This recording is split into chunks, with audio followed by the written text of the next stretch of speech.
nani baba, mangwana ni baba, mangwana ni baba, mangwana ni baba, mangwana ni baba, mangwana ni baba.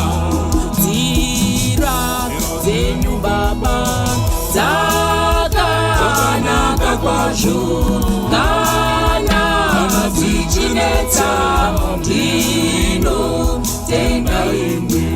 Nditungamirenyi ndinomutevera, handina ungwaru kuzvisarurira.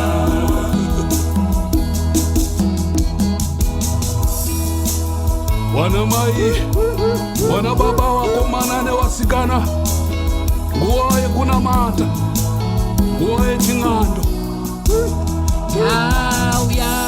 Ndauya baba, ndauya baba, ndauya baba, ndauya baba, ndauya baba,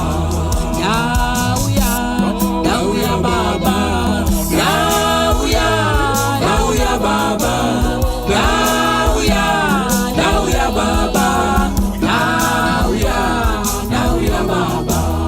Handi kukumbiri zvinhu zvakanaka, asi munondipa zvinondinakira. Ndinodisa kwazvo kufanana nemi, uko unopinda zvinhu zvese zvimwe. Jesu anoti uyai mese makaneta makaremerwa, uyai kuna Jesu, uyai muture mitoro yose. Chene, chene, chene, chene, chene, chene, chene, chene, chene, chene, chene, chene, baba, chene, chene, chene, chene, chene, chene, chene, chene, chene, chene. Dino chakamusha wevachene venyu, dino siya zvese kuti ndikasvika. Izvo ndidzidzise, izvo ndinoshaya, undigadzirira iyo nzvimbo tsvene.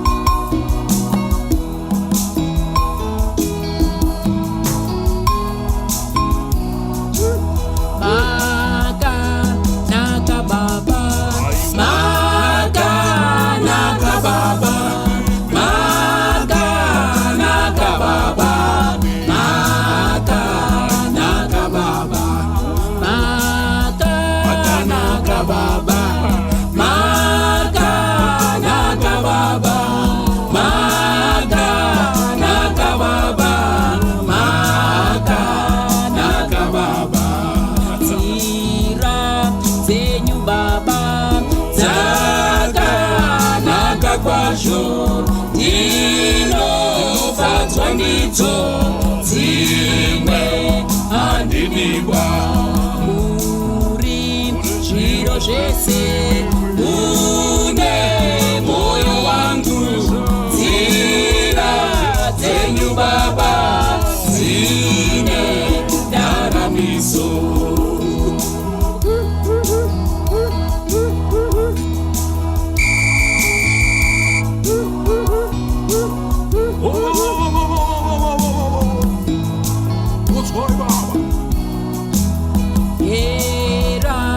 Era baba, era